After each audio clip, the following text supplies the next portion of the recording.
Guys, कभी आपने सोचा है अगर इन फ्यूचर भारत और चीन के बीच कभी युद्ध छिड़ जाए तो भारत को अपनी थल सेना यानी कि आर्मी को लद्दाख के अरुणाचल प्रदेश की बर्फीली चोटियों में भेजने की जरूरत भी ना पड़े और भारत बिना किसी एक टैंक चलाए या बिना किसी मिसाइल दागे चीन जैसे 18 ट्रिलियन डॉलर की महाशक्ति को घुटनों पर ला सकता है, इसकी बत्ती गुल कर सकता है, उसकी फैक्ट्रियों को ठप कर सकता है और उसके करोड़ों लोगों को बिना किसी तेल के सड़क पर ला सकता है। देखिए, ये कोई मैं कल्पना नहीं कर रहा हूँ, बल्कि बीजिंग के कम्युनिस्ट पार्टी के हेडक्वार्टर में बैठे शी जिनपिंग का सबसे बड़ा और सबसे खौफनाक सपना है ये। चीन के पास दुनिया की सबसे बड़ी नौसेना हो सकती है, उसके पास हाइपरसोनिक मिसाइलें हो सकती है, लेकिन उसकी पूरी इकोनॉमी यानी कि उसकी जो इम्पोर्टेंट नर्वस है, एक ऐसे सक्रिय समुद्री रास्ते पर टिकी है जिसकी चाबी किसी और के पास नहीं बल्कि भारत की नौसेना के पास है। सबसे पहले समझिए कि ये जो मलक्का स्टेट है यहाँ पे, यानी कि हमारा जो जैसे कि स्टेट ऑफ हॉर्मुज है गाइस ईरान के पास, वैसे ही इंडिया के पास भी गाइस मलक्का स्टेट है। देखिए ये है क्या, इसको आप समझ। देखिए, इंडोनेशिया के सुमात्रा द्वीप और मलेशिया के बीच में 800 किलोमीटर लंबा एक बहुत ही सकरा समुद्री रास्ता है। इसका सबसे सकरा हिस्सा जिसे फिलिप्स चैनल कहते हैं गाइस, वो सिर्फ 2.7 किलोमीटर चौड़ा है, यानी कि ये एक तरफ से दूसरी तरफ देखने पर जमीन हमें साफ दिखती है। जरा इस डेटा को आप ध्यान से समझिएगा जो मैं आपको बताने जा रहा हूँ। चीन दुनिया का सबसे बड़ा कच्चा तेल इंपोर्टर है दुनिया में। चीन हर दिन लगभग 12 से 13 मिलियन बैरल तेल जो है बाहर से इंपोर्ट करता है। इसकी कुल तेल का जो 80% हिस्सा है ना गाइस, वो 2.7 किलोमीटर का जो ये सकड़ा चौड़ा रास्ता है जो मैंने आपको बताया मलक्का स्टेट है, यहाँ से होकर गुजरता है।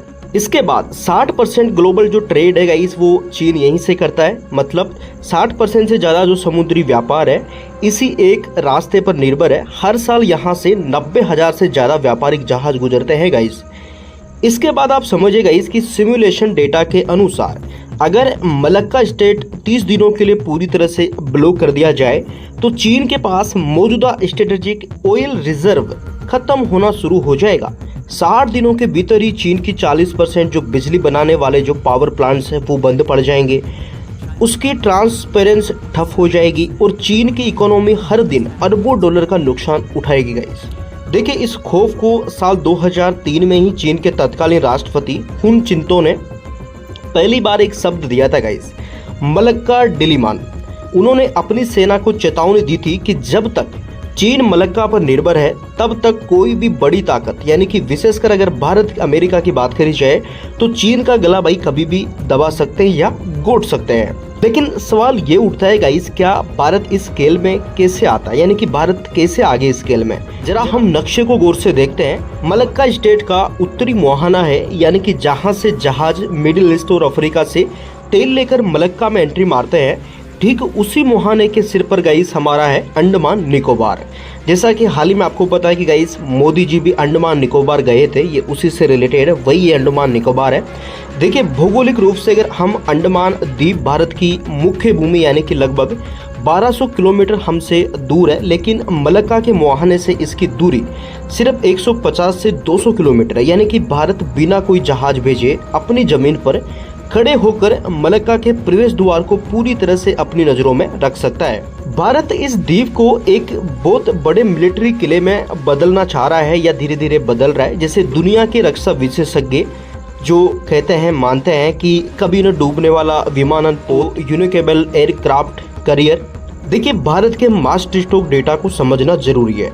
INC यानी कि अंडमान एंड निकोबार, ये भारत की पहली और इकलौती ऐसी ट्राई सर्विस कमांड है जहां पर भारत की आर्मी, नेवी, एयरफोर्स तीनों गाइस एक ही कमांडर के अंदर काम करते हैं। ग्रेट निकोबार के सबसे दक्षिणी छोर पर स्थित है भारत का नौसैनिक हवाई अड्डा, यानी कि जहां से भारत के P-8I जो पोसाइडन एंटी सबमरीन है, ये दुनिया का सबसे खतरनाक समुद्री जासूसी विमान कहा जाता है। इसके बारे में क्या इसके कि इतना जासूस होता है कि छोटे से छोटी चीज को डिटेक्ट कर लेता है। जो समुद्र के 300 फीट नीचे छिपी चीनी पनडुब्बियों या कोई भी ऐसी चीज जो कि भारत के लिए खतरा हो, उन सबको ये डिटेक्ट कर लेता है।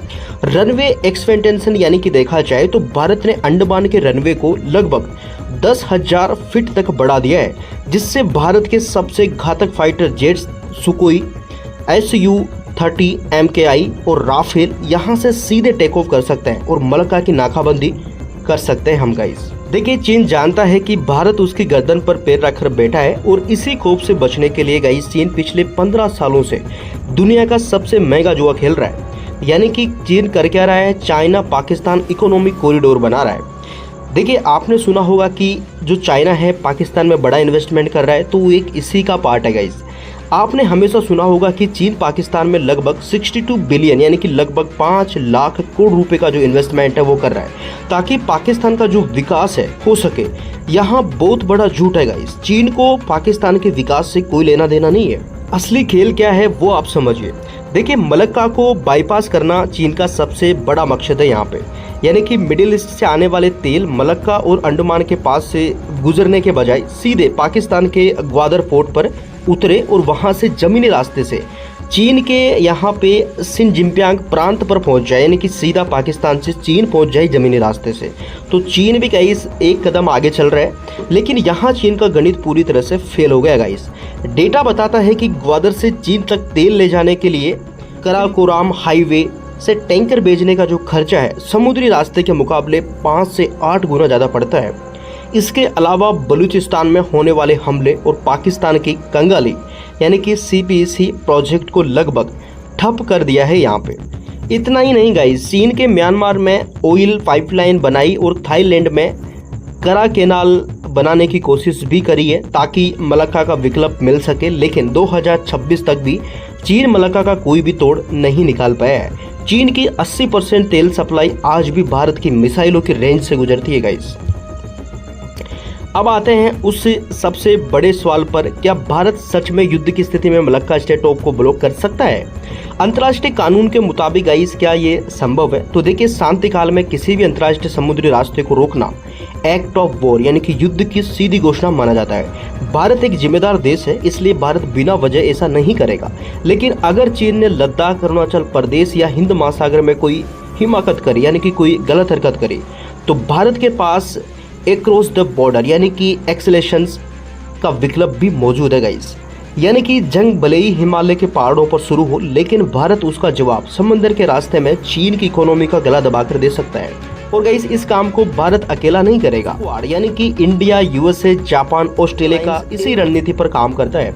अमेरिका का एगो ग्राइसिया यानी कि जो बेस है, एंड इसके बाद जो सिंगापुर का नौसैनिक बेस है, भारत का अंडमान, ये तीनों मिलकर एक ऐसा ग्रेट वॉल ऑफ ओशन बनाते हैं जिसे तोड़ना चीन की नौसेना के लिए नामुमकिन सा हो जाएगा गाइस।